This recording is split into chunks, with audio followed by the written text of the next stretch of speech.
नमो भगवते वासुदेवाय। ओम नमो भगवते वासुदेवाय वासुदेवाय कृष्णदेवाय।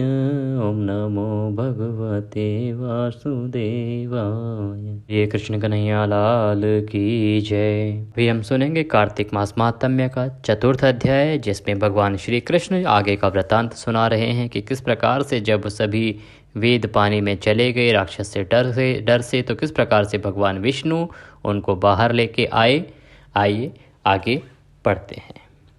नारद जी ने कहा, ऐसा कहकर भगवान विष्णु मछली का रूप धारण करके आकाश से जल में गिरे। उस समय विंध्याचल पर्वत पर तप कर रहे महर्षि कश्यप अपनी अंजलि में जल लेकर खड़े थे।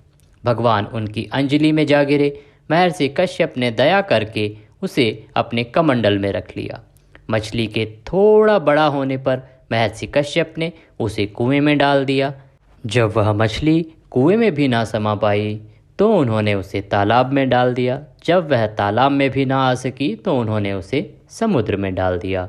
वह मछली वहाँ भी बढ़ने लगी। फिर मत्स्य रूपी भगवान विष्णु ने इस शंखासुर का वध कर दिया और शंखासुर को हाथ में लेकर बद्रीवन में आ गए। वहाँ उन्होंने संपूर्ण ऋषियों को बुलाकर इस प्रकार आदेश दिया, हे मुनीश्वरों, तुम जल के भीतर बिखरे हुए वेद मंत्रों की खोज करो और जितनी जल्दी हो सके उन्हें सागर के जल से बाहर निकाल कर लाओ। तब तक मैं देवताओं के साथ प्रयाग में ठहरता हूँ। तब उन तपोबल संपन्न महर्षियों ने यज्ञ और बीजों सहित संपूर्ण वेद मंत्रों का उद्धार किया।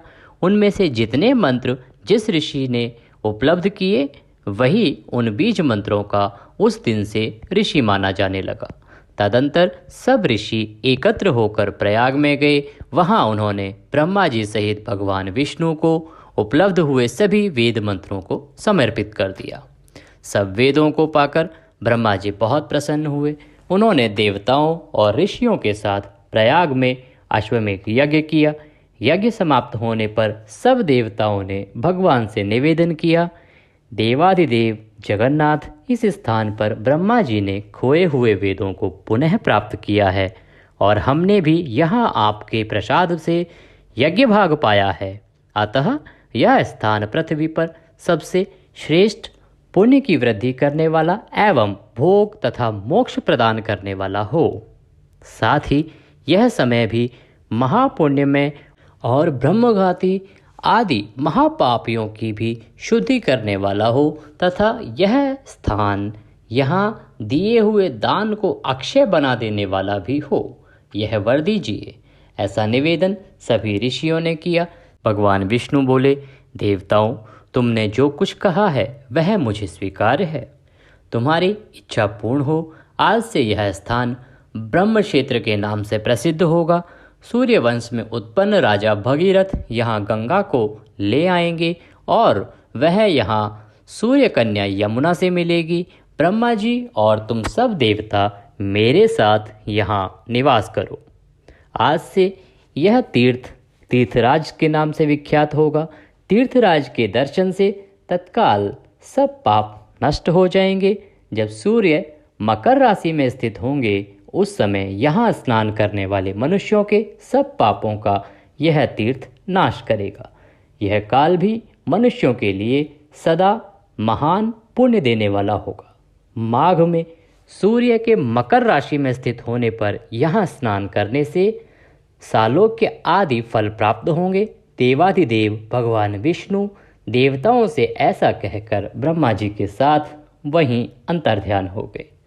तत्पश्चात इंद्र आदि देवता भी अपने अंश से प्रयाग में रहते हुए वहाँ से अंतर्ध्यान हो। तभी से प्रयाग को यह वरदान मिला कि वहाँ पर अगर आप स्नान करते हैं, मकर संक्रांति के दिन अगर आप वहाँ पर पूजा करते हैं तो उसका फल बहुत अधिक मिलता है। उसके फल से आप भगवान विष्णु की कृपा प्राप्त करते हैं और आपके जीवन की सभी परेशानियाँ, सभी कष्ट, दुख, दर्द दूर होते हैं।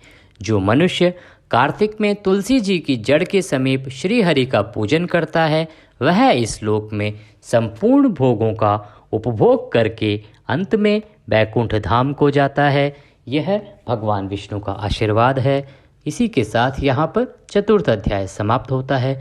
बोलिए श्री कृष्ण कन्हैया लाल की जय। बोलिए विष्णु भगवान की जय। बोलिए सभी देवों की जय। इस प्रकार कार्तिक महात्म्य के आज के इस अध्याय में हमने जाना कि प्रयागराज किस वरदान की वजह से इतना उपयोगी है, प्रयागराज में हमें किस प्रकार से पूजा करनी चाहिए और स्नान करना चाहिए। साथ ही हमने ये भी जाना कि तुलसी के जड़ में भगवान विष्णु की पूजा करना कार्तिक मास में सर्वोत्तम बताया गया है। आज के इस वीडियो में अभी के लिए इतना ही। कमेंट बॉक्स में जय श्री हरि लिखना ना भूलें, ये आपकी तरफ से हमारे लिए दक्षिणा स्वरूप होगा।